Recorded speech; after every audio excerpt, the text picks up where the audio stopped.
Good evening, very good evening. कल हम लोगों ने थोड़ा लेक्चर लिया था रिगार्डिंग ओम्स लॉ। ठीक है, ओम्स लॉ कल हम लोगों ने सीखा था। ओम्स लॉ की फॉर्मूला भी शायद आपको याद रह गई होगी। Okay, it is V. Okay, इस तरह से शॉर्ट फॉर्म में हम लोग याद रखेंगे V equals to I R. V live I is for electric current and R is for resistance of the conductor। तो ये आज लास्ट टाइम हम लोगों ने सीखा था। आज हम लोग थोड़ा और इम्पोर्टेंट कंपोनेंट की इसमें बात करने वाले हैं। Okay, yes.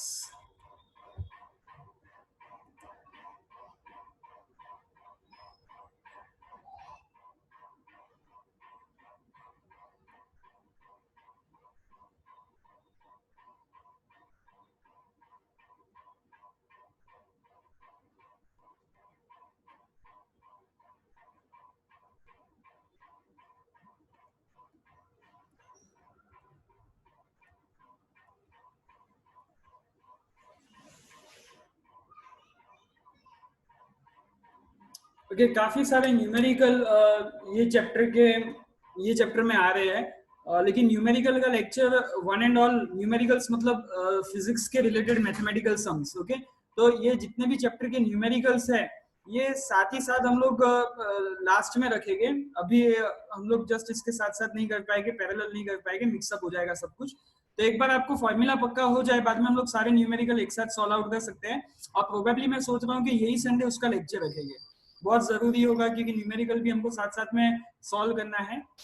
Okay, so probably आज जो ज्यादातर काम है वो मेरे को आपको एक्सप्लेन करना पड़ेगा। So we can not just read out the chapter, read out the book. Yes, okay. तो आज का जो हमारा लेक्चर है, अब जितने लोग पेन और बुक लेके बैठे हैं प्लीज थोड़ा बहुत नोट डाउन करते रहना। जो भी मैं कराऊंगा बोर्ड पे, जो आपको दिख रहा है बोर्ड पे, वो कहीं ना कहीं इंपॉर्टेंट होगा, इसलिए मैं लिख रहा होगा। ओके, सो प्लीज साथ साथ में आप लिखते रहना।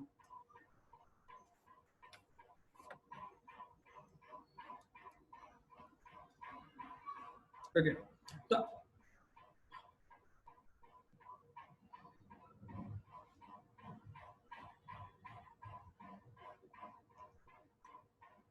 आज का जो हमारा पॉइंट ऑफ लेक्चर है, व्हाई इज इट चेंजिंग, एक मिनट।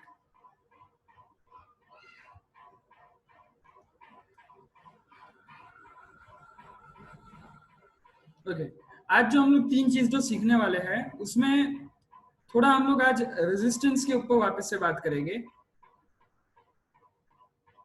ओके, कल जो हम लोगों ने रेजिस्टेंस की बात की थी उसकी आज हम लोग आगे टॉक कंटिन्यू करेंगे। तो एक तो आज हमको रेजिस्टेंस के बारे में और भी बहुत कुछ सीखना है। रेजिस्टेंस का सिंबल कल आप लोगों ने देखा था कि हम लोगों ने किससे उसको डिनोट किया था, आर से उसको डिनोट किया था। और उसका जो एसआई यूनिट है, ओके, उसका एसआई यूनिट उसको फाइंड किसने किया हुआ है, उसको फाइंड किया है जॉर्ज ओम ने। तो इसलिए उसका एसआई यूनिट के लिए हम लोगों ने एक सिंबल देखा था जिसका सिंबल का नाम क्या था, ओमेगा। ओके, यानी रेजिस्टेंस जो है वो हम लोग किसमें मेजर करते हैं, we measure in the terms of omega. ठीक है, तो आज हम लोग इसके लिए ये जो रेजिस्टेंस है, ये रेजिस्टेंस कितने फैक्टर पे डिपेंड है वो मैं आपको बता दूं। तो ये जो रेजिस्टेंस है वो एक्चुअली में दो फैक्टर पे डिपेंड है। कितने फैक्टर पे डिपेंड है? It depends on two factors. Okay, number one is the length. एक होता है लेंथ, लेंथ के लिए हम लोग स्मॉल एल लिखेंगे। एंड नंबर टू जो दूसरा फैक्टर है वो है एरिया। एरिया के लिए हम लोग कैपिटल ए लिखेंगे। तो हमारा जो रेजिस्टेंस है वो दो फैक्टर पे डिपेंड है। रेजिस्टेंस मतलब क्या? जो रुकावट है। कल मैंने आपको बहुत अच्छे से समझाया था कि ये क्या है, एक तरह का स्पीड ब्रेकर है। किसके लिए स्पीड ब्रेकर होता है? इलेक्ट्रिक करंट के लिए स्पीड ब्रेकर होता है। क्या? रेजिस्टेंस। ओके, तो ये जो रेजिस्टेंस है वो दो फैक्टर पे डिपेंड होता है। The number one factor is the length, okay, and number two factor is the area. Imagine करो कि करंट के लिए एक वायर आपने बनाई हुई है। अब वो वायर जो है वो जितनी लंबी होगी, उसकी लंबाई जितनी होगी, जितना ज्यादा वो वायर आप लोगे उतनी ज्यादा रुकावट आएगी। मतलब मान लो कि आप जितना ज्यादा रास्ते पे आप ट्रैवल करोगे, कम रास्ता होगा तो आपके रास्ते में आप कार लेके निकले हो अपने घर से कहीं पे जाने के लिए, तो आपका रास्ता जितना छोटा होगा उतने स्पीड ब्रेकर कम आएंगे। आपका रास्ता जितना ज्यादा बड़ा होगा उतने स्पीड ब्रेकर ज्यादा आएंगे, है कि नहीं? तो उसी तरह से ये जो करंट के लिए जो हम लोग वायर में बात कर रहे हैं, तो उसमें भी रेजिस्टेंस जो है वो जितनी ज्यादा लेंथ का आप वायर लोगे उतना ज्यादा रेजिस्टेंस होगा, और जितनी कम लेंथ का वायर लोगे वो कम लेंथ का होगा। और इसको हम लोग क्या बोलते हैं, डायरेक्टली प्रोपोर्शनल। जब एक जो डायरेक्टली प्रोपोर्शनल होता है, एक बढ़ेगा, लेंथ बढ़ेगा वायर का तो रेजिस्टेंस बढ़ेगा, लेंथ कम होगा तो रेजिस्टेंस कम होगा। ये चीज को हम लोगों ने कल देखा था, ये चीज को हम लोगों ने कल एक सिंबल से एक्सप्लेन किया था। वो सिंबल आपको याद रहना चाहिए। वो सिंबल क्या था, तो जैसे कि मैं लिखूं कि आर जो है, ओके, आर जो है और एल, ये दोनों क्या है, डायरेक्टली क्या हुए, रिलेटेड हुए। तो इसको हम लोगों ने एक सिंबल से समझा था। वो सिंबल क्या था, it is the symbol of proportional, okay, directly proportional. तो यहाँ पे हम लोग क्या बोल सकते हैं, this resistance is directly proportional to the length of the wire और length of the conductor. Conductor मतलब वायर, वही चीज हो गई। लेकिन हम लोग जब भी आंसर के फॉर्म में लिखेंगे तो हम लोग क्या लिखेंगे, उसको वायर ने ना लिखते हुए हम लोग उसको कंडक्टर के तौर पे एक्सप्लेन करेंगे। एंड सिमिलरली ये जो रेजिस्टेंस आज हम लोग बात करने वाले हैं, अब एरिया के लिए अगर हम लोग बात करें तो इट इज 1/a। 1/a का मतलब होता है it is inverse of area. समझना है यहाँ पे इनवर्स ऑफ एरिया किस तरह से। एरिया मतलब क्या, एरिया का मतलब होता है जब हम लोग वायर, क्या वायर अगर आपने देखा हो तो वो सर्कुलर वायर होता है, राइट। सर्कुलर वायर में एरिया क्या होगा, तो थिकनेस पे हम लोग बताएंगे उसका एरिया। मतलब जितना पतला वायर उसकी थिकनेस उतनी कम होगी, जितना आप एरिया उसका बड़ा हो गया मतलब वो उतना आप जाड़ा या थिक वायर आप लोगे ना। थिक वायर मतलब क्या, कि करंट के लिए फ्लो होने का जो एरिया था वो बढ़ गया। अगर करंट का फ्लो होने का एरिया बढ़ जाएगा तो उसकी रुकावट क्या हो जाएगी, कम हो जाएगी, क्योंकि उसको बड़ा पाथ आपने प्रोवाइड कर दिया, दरवाजा बड़ा खोल दिया। इसको मैं इस तरह से एक्सप्लेन करता हूं। मान लो स्कूल के बाहर, आपकी स्कूल के बाहर 1000 लोग खड़े हुए हैं। अब वो 1000 लोगों को अंदर आने के लिए एक छोटा सा गेट, जो आपका घर का गेट होता है ना, वैसा गेट प्रोवाइड किया हुआ है आपने, ठीक है। तो अब वो 1000 को साथ में इंटेक करना है, साथ में अंदर लाना है, तो दिक्कत होगी कि नहीं होगी, रुकावट बढ़ जाएगी कि नहीं बढ़ जाएगी, तो यस बढ़ जाएगी। लेकिन अब उसकी जगह पे मैं वो दरवाजे का एरिया बड़ा कर दूं तो क्या होगा, सब आसानी से अंदर आ जाएंगे। मतलब जितना ज्यादा आप एरिया बड़ा कर दोगे उतना ज्यादा रेजिस्टेंस कम हो जाएगा। मतलब ये दोनों क्या हुए, उल्टे हुए कि नहीं। एरिया आपने बढ़ा दिया तो रेजिस्टेंस कम हो गया, जितना बड़ा आपने एरिया ले लिया उतनी रुकावट कम हो गई। दरवाजा आपने जितना बड़ा ले लिया उतनी लोगों के लिए रुकावट कम हो गई। तो उसी तरह से जितना थिक आप वायर लेते हो, जितना वायर का थिकनेस आप बढ़ा देते हो, जितना वायर का एरिया आप बढ़ा देते हो, उतनी करंट के लिए रास्ता आसान हो जाएगा, उसकी रुकावट कम हो जाएगी। रुकावट मतलब रेजिस्टेंस, उसकी रुकावट क्या हो जाएगी, कम हो जाएगी। अब यहाँ पे आप देखिए, मैं आपको ये चीज वापस से एक्सप्लेन कर देता हूँ। यहाँ पे आप देख सकते हैं, यहाँ पे मैंने क्या लिखा था, ये जो रेजिस्टेंस है, ओके, आर, और ये जो एल है, ये दोनों के बीच में भी प्रोपोर्शनलिटी का सिंबल है। और यहाँ पे भी आप देख सकते हैं, यहाँ पे भी आप देखो तो प्रोपोर्शनलिटी का सिंबल है। लेकिन एक में मैंने ऊपर ही लिखा हुआ है, एल जो लेंथ लिखा हुआ है वो मैंने ऊपर लिखा हुआ है, यानी कि न्यूमरेटर में लिखा हुआ है। मैथमेटिकल टर्म होता है न्यूमरेटर एंड डिनोमिनेटर। तो यहाँ पे एल जो है वो मैंने न्यूमरेटर में लिखा हुआ है, लेकिन यहाँ पे एरिया जो है वो मैंने 1/एरिया। अब ये 1/एरिया मतलब मैंने इसको कहाँ पे डाल दिया, डिनोमिनेटर। अब ये चीज को हमको समझना है। जब हम लोग ऊपर ही लिख रहे हैं, दोनों चीज जब न्यूमरेटर में आ रही है, इसका मतलब क्या है कि अगर एक चीज बढ़ेगी, ओके, तो यानी न्यूमरेटर में जब दोनों चीज आ रही है तो मतलब इसका क्या हो गया कि अगर एक चीज बढ़ेगी तो सामने दूसरी चीज भी क्या होगी, उसमें भी वो बढ़ावा आएगा या उसमें भी वो चीज इंक्रीजिंग आएगी। लेकिन जब हम लोग इसमें मान लो कि ये पहले वाले सिंबल की बात करें, इसमें मान लो कि एक चीज घटेगी तो दूसरी चीज भी क्या होगी, घटेगी। मतलब जब हम लोग डायरेक्टली प्रोपोर्शनल लिखते हैं, दोनों चीज ऊपर है तो एक बढ़ा तो दूसरा भी बढ़ा, एक कम हुआ तो दूसरा भी कम हुआ, सिंपल। लेकिन अब सामने दूसरे सिंबल की बात कर देते हैं, ये वाले फॉर्मूला की हम लोग बात करते थे, जहां पे हम लोगों ने क्या लिखा हुआ है, R is inversely proportional to A. इसका मतलब क्या, जब उल्टा लिया हुआ है हम लोगों ने, उल्टा का मतलब क्या हो गया, अब आपको समझ में आ गया होगा। जब आप एक बढ़ाओगे तो दूसरा क्या हो जाएगा, कम हो जाएगा, और एक अगर कम होगा तो सामने वाला क्या हो जाएगा, बढ़ जाएगा। समझ में आ गया ये आपको, ओके। यानी डायरेक्टली प्रोपोर्शनल में एक बढ़ेगा तो दूसरा बढ़ेगा, और इनडायरेक्ट प्रोपोर्शनल है या इनवर्स प्रोपोर्शन है तो उसमें क्या होगा, एक बढ़ेगा तो दूसरा कम होगा, दूसरा बढ़ेगा तो पहला कम होगा, इस तरह से है, ओके। तो ये दो फैक्टर आपको समझ में आ गए होंगे। Is it clear to all, सबको समझ में आएगी नहीं है, answer please. Yes sir. Okay, yes sir. Okay, बाकी सब सो रहे हैं शायद। Good morning to all of you, first of all. बाकी बताने खबर पड़ी कि नहीं पड़ी? Yes. Okay. Yes, sir. Okay. Yes, sir. Okay. Good. चलो good morning again. See, तो हम लोग क्या बात कर रहे हैं? जागते रहो ग्राहकों. आप जागोगे तो हम लोग यहाँ पे सिखा पाएंगे, नहीं तो प्रॉब्लम हो जाएगी.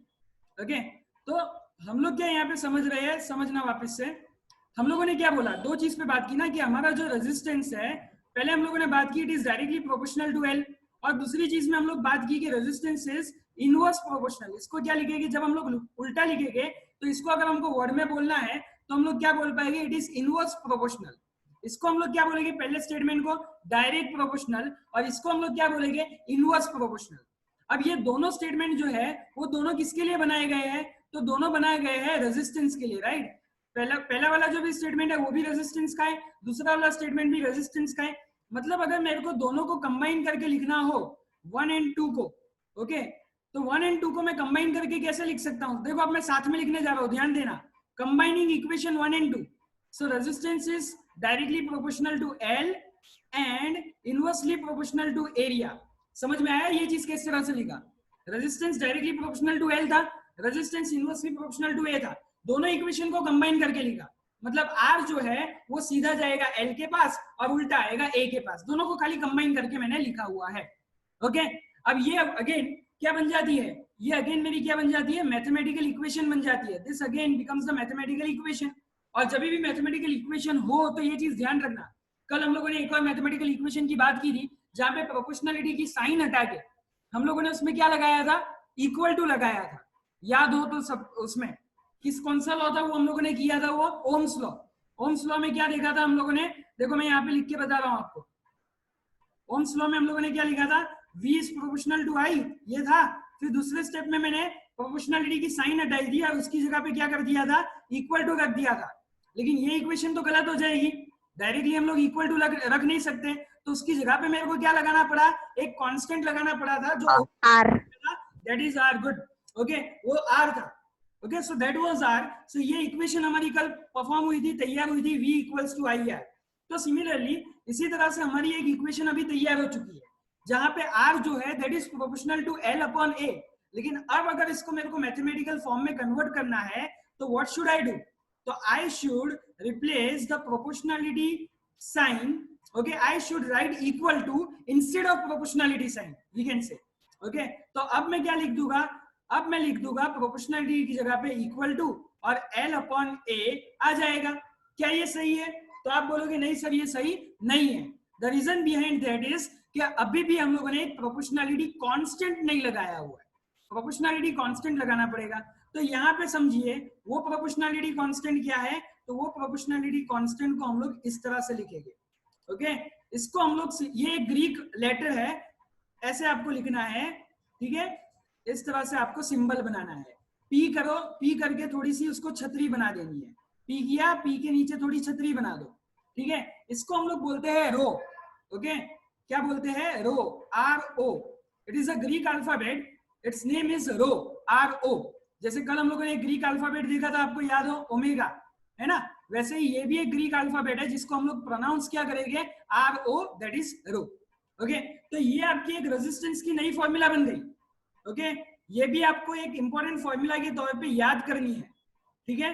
तो कल हम लोगों ने इसी तरह से एक प्रोपोर्शनल, देखो ये वाला कल का बात मैं कर रहा हूँ. ओके, तो यहाँ पे कल हम लोगों ने रेजिस्टेंस को प्रोपोर्शनलिटी कांस्टेंट घोषित किया था, और पहले हम लोगों ने इसको प्रोपोर्शनलिटी कांस्टेंट बोला, बाद में इसको बोला कि चलो भाई अब मान लो कि घर पे अगर कोई, किसी के भी घर पे अगर न्यूबॉर्न चाइल्ड होता है, बात हो तो जाता है बॉय या गर्ल, लेकिन बाद में उसका नामकरण करना पड़ता है कि नहीं. तो पहले हमारे यहाँ रेजिस्टेंस हो गया, फिर हम लोगों ने उसका नामकरण किया, उसको नेम दिया, नोमेनक्लेचर दिया कि उसका नाम क्या रखेंगे, रेजिस्टेंस रखेंगे. अब ये भी उसी तरह से आपका एक प्रोपोर्शनलिटी कांस्टेंट आ गया है. ये क्या है, उसका ग्रीक अल्फाबेट है जिसका नाम है रो, लेकिन ये फिजिक्स की लैंग्वेज में उसको हम लोग बोलेंगे, ये सिंबल को बोलेंगे रेजिस्टिविटी. क्या बोलेंगे, resistivity. Okay, so this symbol, this proportionality constant is resistivity.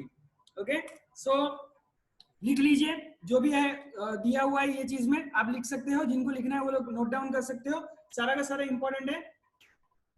Okay, यहाँ पे रेजिस्टेंस है, हम लोगों ने क्या क्या बताया, देखो स्टार्टिंग से थोड़ा देख लो तो आपको लिखने में एक कंटिन्यूटी मेंटेन होगी। हमारा इंटेंशन क्या है, हमारा इंटेंशन है कि हम लोग एक ब्रिज बना के याद करें, सब कुछ हैफिजार्डली याद नहीं होना चाहिए। ओके, कल पहले हम लोग लाए कि रेजिस्टेंस कहां से आया, तो हम लोगों ने उसके लिए ओम्स लॉ डिफाइन किया। ओम्स लॉ में हम लोगों ने देखा, सबसे पहले लेक्चर पे चले जाओ, वापस से हम लोग सब शुरुआत करते हैं। ओके, एक बार थोड़ी सब अक्खा चैप्टर ओवरव्यू करते थे, मैंने बताया था ना आपको, अगर आपको अच्छे से साइंस पढ़ना है तो हमेशा एक चीज याद रखना, वीक में एक दफा, वीक में एक बार जो भी आपका काम हुआ है वो एक बार बैठ के रिवाइज करो कि आप लोगों ने क्या पढ़ा हुआ है। उसके बिना ये इंपॉर्टेंट, इसके बिना ये मतलब का नहीं है। लास्ट में जाके गोखन पट्टी तो 50% ऑफ द स्टूडेंट करते हैं, हमको गोखना नहीं है चीजों को, हमको एक ब्रिज बना के याद रखना है।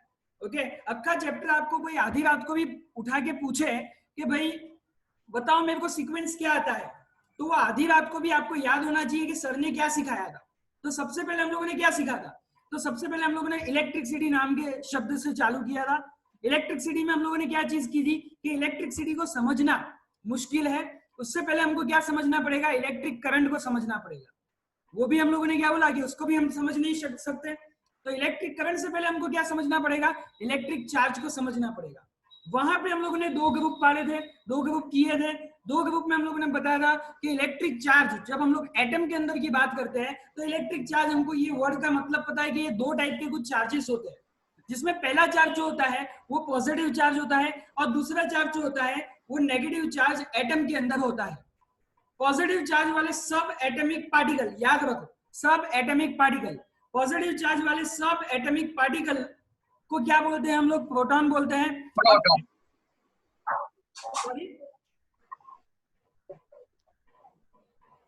सो पॉजिटिव चार्ज वाले सब एटॉमिक पार्टिकल को हम लोग प्रोटॉन बोलते हैं, एंड नेगेटिव चार्ज वाले सब एटॉमिक पार्टिकल को हम लोग इलेक्ट्रॉन बोलते हैं। ये क्लियर था हमारा, ये हमको पता चल गया था। सो इतना हम लोगों ने इलेक्ट्रिक चार्ज में बात की थी। अगेन हम लोग थोड़ा उसमें आ जाए तो इलेक्ट्रिक चार्ज, ओके, इसको सिंबलाइज हम लोग करते हैं with the letter capital Q. Okay, capital Q से हम लोग इसको डिफाइन करते हैं, इसको सिंबलाइज करते हैं, और इसका ऐसा ही यूनिट दिया गया है कूलम में। ओके, चार्ल्स कूलम ने इसको फाइंड किया था, इसके लिए इसका ऐसा यूनिट जो है वो कूलम ने दिया था। अब जब हम लोग इलेक्ट्रिक करंट पे आ जाते हैं, इलेक्ट्रिसिटी में इलेक्ट्रिक करंट के अंदर इलेक्ट्रिक चार्ज, तो इलेक्ट्रिक चार्ज की तो बात हो गई।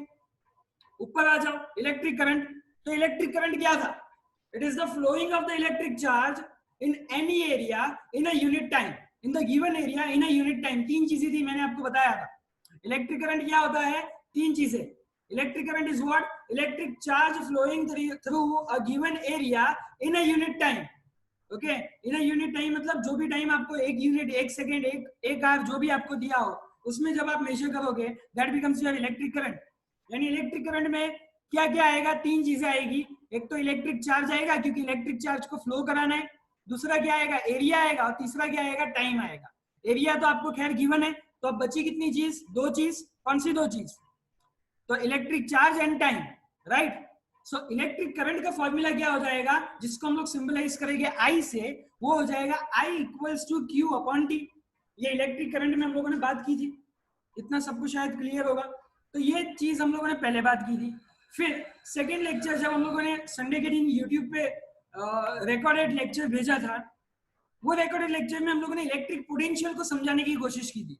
हम लोगों ने ये बताया था कि आपने इलेक्ट्रिक करंट में एक चीज तो सीख ली, क्या चीज सीखी, it is the flowing of the electric charge. But electric charge अपने आप थोड़ी फ्लो हो गया, उसको क्या करना पड़ेगा, थोड़ा पुश करना पड़ेगा, थोड़ा वर्क प्रोवाइड करना पड़ेगा। और ये जो पुश या वर्क जो है, ये जो फोर्स जो है, वो कौन प्रोवाइड करता है, तो ये कोई भी सर्किट के अंदर एक बैटरी प्रोवाइड करती है। ओके, और ये बैटरी क्या क्रिएट कर देती है, तो ये बैटरी क्रिएट कर देती है एक प्रेशर का difference. Okay, what it creates, it is the difference of the pressure, it is the difference of the potential. Okay, tap water का एग्जांपल लेके मैंने आपको ये समझाया था, जब आप एक पाइप को कनेक्ट कर देते हो टैप से, okay, when you connect the pipe with a tap, what happens, you start the tap, what happens then, the water from the tap flows into the other end of the pipe, through a pipe flows through the other end of the pipe। तो ये क्यों हुआ, flow कब हुआ, देखो flow मैंने word use किया, तो ये फ्लो तभी पॉसिबल था जब टैप ने पानी का फोर्स पाइप के अंदर छोड़ा। तो उसी तरह से सर्किट के अंदर भी बैटरी क्या करती है, तो सर्किट के अंदर भी बैटरी जो है वो चार्ज को पुश करती है, चार्ज को फ्लो करने पे मजबूर करती है।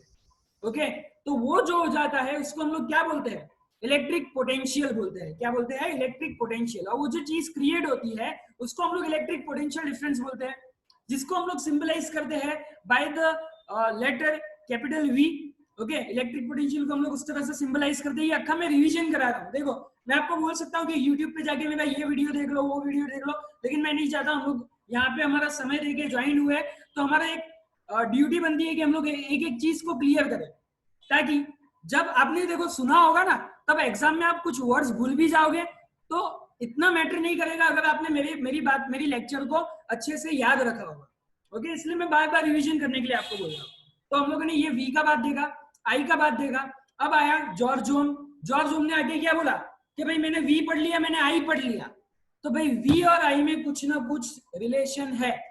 ओके, वो जॉर्ज ओम ने बताया, जो हम लोगों ने कल बात की। उसने क्या बोल दिया कि there is some relation between electric potential and electric current. Okay, what it gives, it's, उसने क्या बताया, वो रिलेशन ने क्या बताया, उसने ये बताया the electric current flowing through the conductor is directly proportional to the electric potential difference across the circuit. That means it can be written as I is directly proportional to V. ठीक है, अब हमारी चीज mathematical चीज चालू होती है। I is directly proportional to V, तो हम लोगों ने उसको पहले कैसे लिखा, V is proportional to I। पहले इस तरह से लिखा था, हमको क्या दिया था, I is proportional to V, तो पहले हम लोगों ने उसको उल्टा कर दिया, उसको लिख दिया V is proportional to I। Okay, proportionality sign को हटा दिया हम लोगों ने, उसकी जगह पे हम लोगों ने क्या लिख दिया, इक्वल टू लिख दिया, और एक प्रोपोर्शनलिटी कांस्टेंट आर को हम लोगों ने ऐड कर दिया। और अब हमारी फॉर्मूला क्या हो गई, V equal to I are.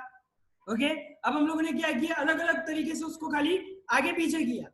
आई को पकड़ के रखो, आर को नीचे भेजो, तो आई इक्वल्स टू क्या हो जाएगा, V upon I, sorry R को पकड़ के रखते हैं हम लोग, आई को नीचे भेजते हैं, तो V upon I equals to R हो जाएगा।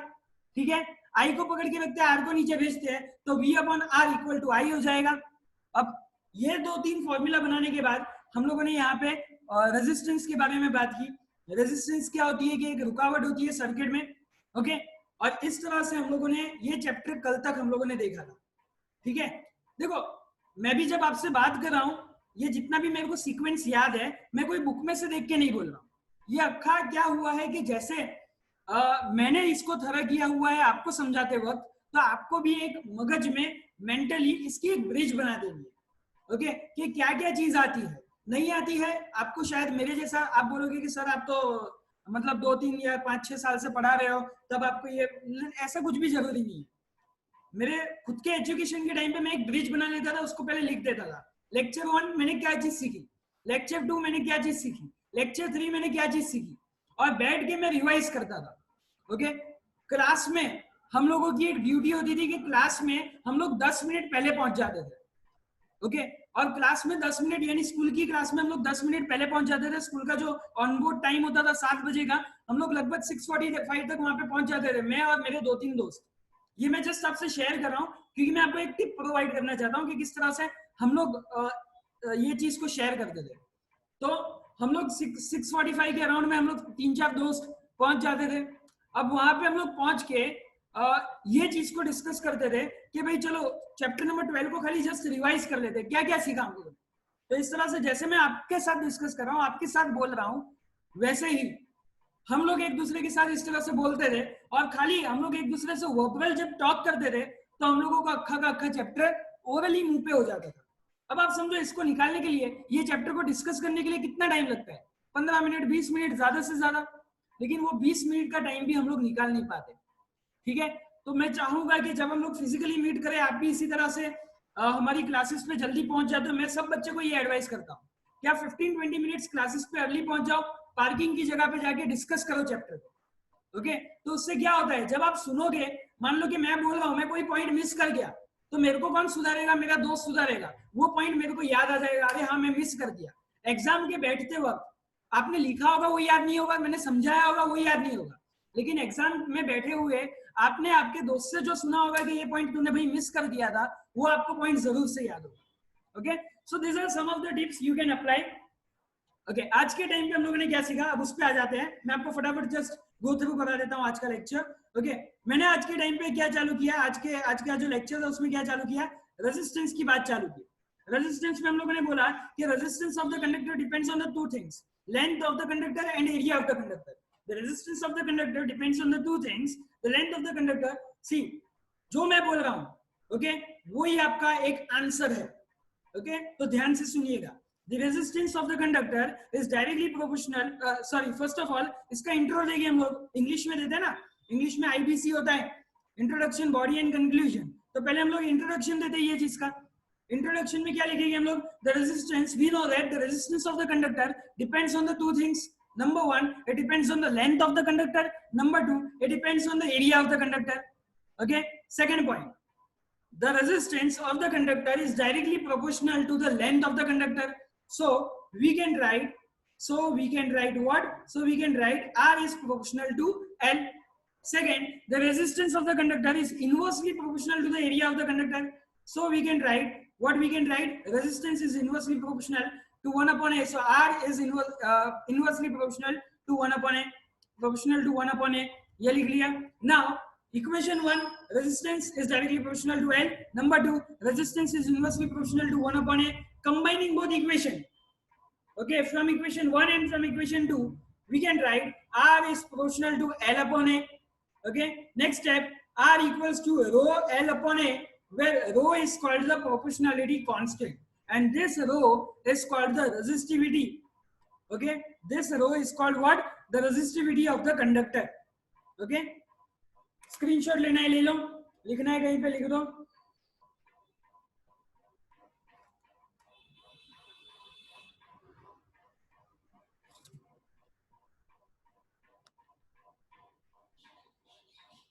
ओके, सो अब हम लोग आगे कंटिन्यू करें।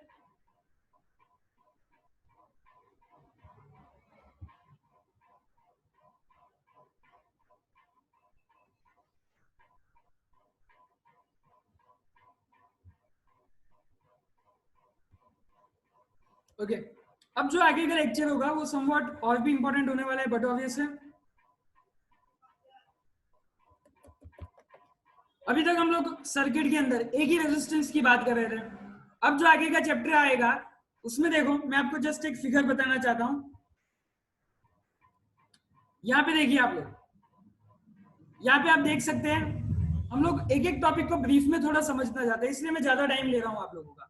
ओके, अब यहाँ पे आप देखिए कितनी चीजें आई, 1, 2 एंड 3। सर्किट एक ही है।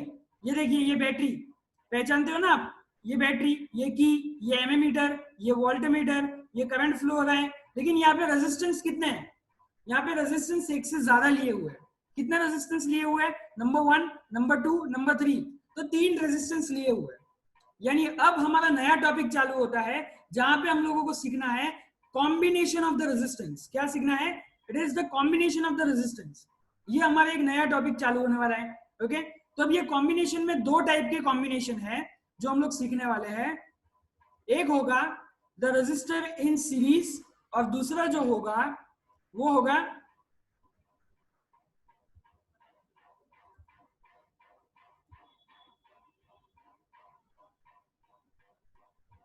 ये वाला रेजिस्टर्स इन पैरेलल।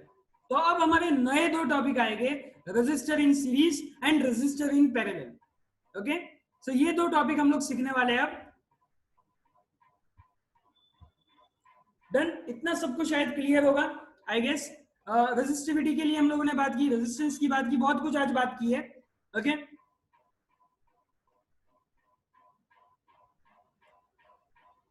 अब हम लोग एक शॉर्ट ब्रेक ले रहे हैं। We are taking a short break, will again join the meeting. अभी 5:55 मेरे घड़ी में हो रहे हैं। हम लोग वापस से ये मीटिंग को ज्वाइन करेंगे बाय 6:15, 6:15 बजे तक हम लोग लेक्चर वापस से ज्वाइन करेंगे। आज हम लोग 2 टॉपिक है, कॉम्बिनेशन ऑफ द रेजिस्टेंस में 2 टॉपिक है। एक है series connection of the resistor और दूसरा है parallel connection of the resistor. हम लोग आज ट्राई करेंगे कि सीरीज कनेक्शन को आज हम लोग कंप्लीट कर दें। ओके, अच्छा, ये 15 या 20 मिनट का मैं ब्रेक दे रहा हूं अभी आज। वो अभी भी देखो हमारे कुछ 7 मिनट बाकी है जूम ऐप पे, लेकिन ये ब्रेक आपको इसके लिए मिल रहा है कि आपको बाहर जाना है, थोड़ा फ्रेश होना है तो फ्रेश हो जाइए, ऐसा मैं बोलूंगा तो भूल जाना।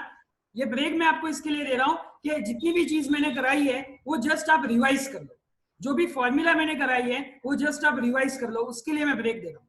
ओके, तो just with in the span of 6:15 हम लोग with in the limit of 6:15 हम लोग वापस से सब ज्वाइन हो जाते हैं। ग्रुप में मैं मैसेज डालूंगा, सब लोग वापस से ज्वाइन हो जाएंगे। ओके, मीटिंग हम लोग अभी यहाँ पे एंड कर रहे हैं, सेकंड मीटिंग 6:15 को। Thank you.